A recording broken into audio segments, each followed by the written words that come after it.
Welcome to another edition of Real Estate Investor Talk. I'm with Kiyosaki. She's the author of a book called Rich Woman, and there's a new one that you just launched. New book called It's Rising Time. Now, Kim, you're a very successful real estate investor. I love real estate. I know you do, and you've been very successful. Tell us how it all started. Well, I'll tell you one of the first things I Yeah. did, and there's two things you can invest. Yeah. You can invest money, Yeah, and you can invest time. right. So the first step for me was I needed to understand a little bit about real estate. Robert, back in 1988, started to tell me what his rich dad had taught him about real estate. Mm-hmm. And he's like, okay, so see if you can go figure it out. And I'm like, what? And so I found out, I needed to invest in my education. And one of the first things I think a woman needs to do in terms of her education is learn the language of real estate. What is an ROI? What is a cap rate? What's a return on investment? What's, whatever, if it's real estate or if it's stocks, what's a PE ratio? All of that type of thing. Right. So you made that breakthrough, Mm-hmm. and then you took the step. Oh, and I was scared to death. Yeah. I was scared to death. My first real estate deal was a little 2-bedroom, 1-bath house. It was in a city called Portland, Oregon. It was $45,000. This is 1989. Wow. I had to come up with $5,000 down, which we did not have. Mm-hmm. And I was scared to death. I'm like, oh my God, what if I make a mistake? What if I lose money? What if the tenant moves out? What if the toilets break? All that. What if? I actually was looking for a reason not to do the deal because it would be easier. Oh, Yeah. good. Then I wouldn't have to go through all that learning curve. It would be easier, but I'd also not grow and move forward. So finally, it just came down to I just couldn't find that reason strong enough not to do this deal. So got very creative, and I'll just say this: we probably the first dozen deals we did not have the money. So anybody that says, "Oh, I can't invest in real estate because I don't have the money," that's just an excuse. The first property, you get very creative. You got to figure it out. So we had another business.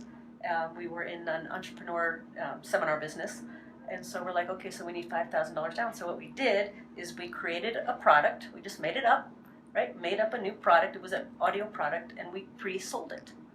So we were online, and we were at places, and we went online, and we pre-sold it. So we took in, they didn't pay the full amount. They paid 50% up front. And then we created the product. We knew how much we had to create, number of products. And then we also had a thing we called the 3 piggy banks. And the 3 piggy banks is a rule we still live by today, and I highly, highly recommend it. What we did is with every single dollar that came into our household, no matter where it came from, with every single dollar, you do with every single rand, we took 30% off the top. 10% went into a savings account, 10% into an investing account, and 10% into a charity or tithing account. And so we had been doing this for quite a while. So we had, I think, $2,000 Wow. in our investing account. It was a big deal. So part of that contributed to that first deal. There was another deal we had where we had to come up with $50,000, and we had $25,000, and we didn't have the other $25,000, and we went to the banks, and the bank said no, no, no. We went to every bank, no, no, no, no, no, no, no, and finally this one banker who we were actually banking with for all of 2 months said, well, I know how much money you have in the bank, and you have like $3,000 in my bank. We're pretty broke at this time, and you're asking me for $25,000. And so we showed him the numbers on the deal. And this is what a lender wants to know. How am I going to get my money back, and when am I going to get it back? So we showed him the numbers. We said, here's how we're going to pay you back your $25,000. Here's the time frame. Here's all the numbers. Here's the cash flow. And he looked at us and he just laughed and he said, look, even if I was interested for a moment in doing this, you would have to sign this paper. So we signed the paper, we put it back, and we're like, okay, so now we need to leave.